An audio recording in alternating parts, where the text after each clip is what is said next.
Hello everyone, I hope you had a good afternoon. My name is Demented Storyteller. Today is Monday, July 28th, 2014. And this is afternoon.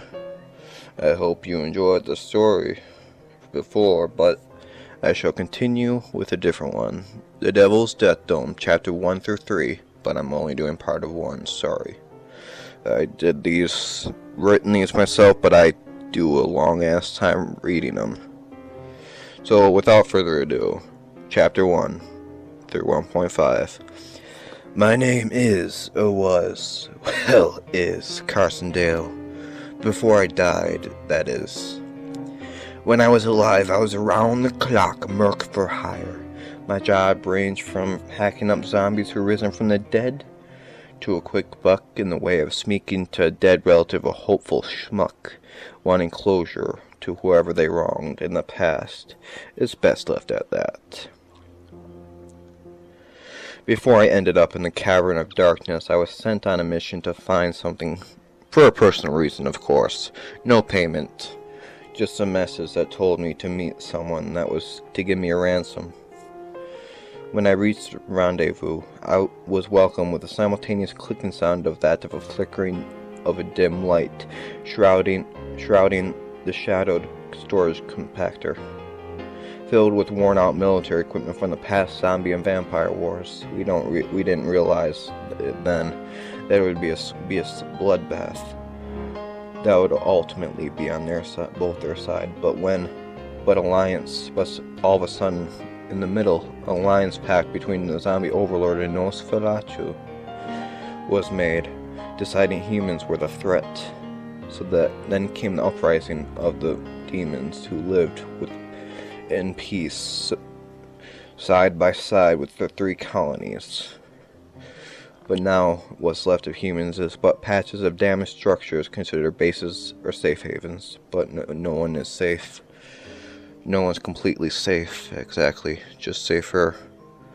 With only a handful of willing souls to venture out and search for a hard-earned dollar.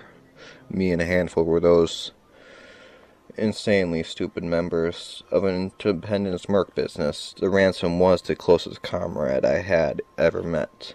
Though it was female, she was a well-rounded tactical fighter and a strong one at that. As I rummaged through the junk, hoping to find a clue, I hear footsteps from a single personnel. I placed my hand to my side, attempting to grasp my blessed dual-sided blades that I call life's crooked edge. It was missing. I stay still, only use my ears to tell me when to dart to the exit. That's when I heard the clang of two blades. Then I knew who was behind me. In a voice, remember that my comrade is soft and calm, so through pathetic female voice. Please figure that out, your damn self. I'm gonna do it like this. It's been a while. Carson, mind if we talk? I know why you were here. A ransom, was it? You can turn around now. I won't bite. Well, not quite yet. That depends on you. I go over my head those few sentences as I turned and then realized why she ran away all those years ago. The first thing I notice is always the first thing I look at. The neck. I noticed 2 dots of scars, just centimeters apart. Looking at the face, up to the face, afraid of a single attire that I've sworn to kill anyone with it. Then sigh in sadness. Noticing 2 curved black teeth, dripping blood of what I think was a fresh meal. She responded by nodding, approaching slowly. I can't think what to do. I stand like a statue of glass that with one more kink, it could shatter to 1,000 pieces. She stops just within sleeper hold reach, keeping her arms crossed, her blood-soaked see-through top. I back up to the wall, noticing she was holding 2 syringes filled with what are called decaying spores that would make the host nothing but dust in the wind. I questioned what she was planning. Why are you holding those? For I will not accept this fate, even if I have to drill both those between your damn eyes. A smile was revealed from her pale face, lathered with blood still sticking out the two devils of feasts. I wouldn't have thought it differently, she said. She continues, of you. And yet, I know you want to feel the same pain that the target when we both kill our targets for payment. Yet this presents a choice. I was the one who sent the letter right underneath the door of your safe house. With that, take this for a reminder and a choice. Extending her arm, then I realized it and shout in rage. What the hell did you do? That injection. Where's the other syringe, you temptress of hell? Show me. She drops another syringe, empty, kicking it towards me. With a weak force falling to her knees, she starts coughing up chunks. As far as I know, it's the second stage of the 5. Has began. Going to a knee. I grab the empty vial with the needle in the end. I could tell before even grabbing it what it was. The second one. This is crazy. As she inches near the 3rd stage, roughly described as vomiting out the organs, I hear heaving sounds. There it is, I said in my head, as a grotesque scream escaped her mouth, followed by non-stop blood pouring out, with chunks and more chunks of red and black decayed meat. I approached the near-finished vampire. She responded with a hug. Seconds later, I feel a sharp prick in my neck, with cold fluid entering. She ejected me with the same thing she did herself. There was no choice, I call out. No second chances. With a mumble, she says, I'll see you soon, Carson.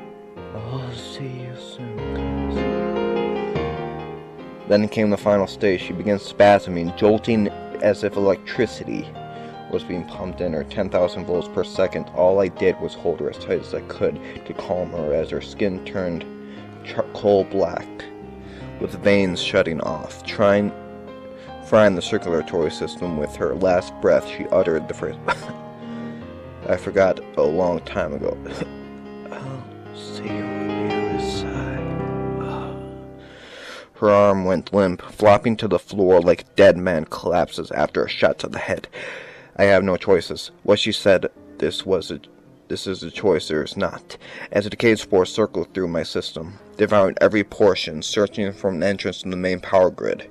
In other words, the brain. The first stage, delusional, as the spores enter the brain, nesting like birds waiting to fly. The decaying spores. Decaying factor will happen soon, but I'm ready, just as I must. I start hallucinating, to that of a drug addict going through the cycle of rehab, scratching an itch on my arm that won't quit. I get snapped out of it when pain surges through my system.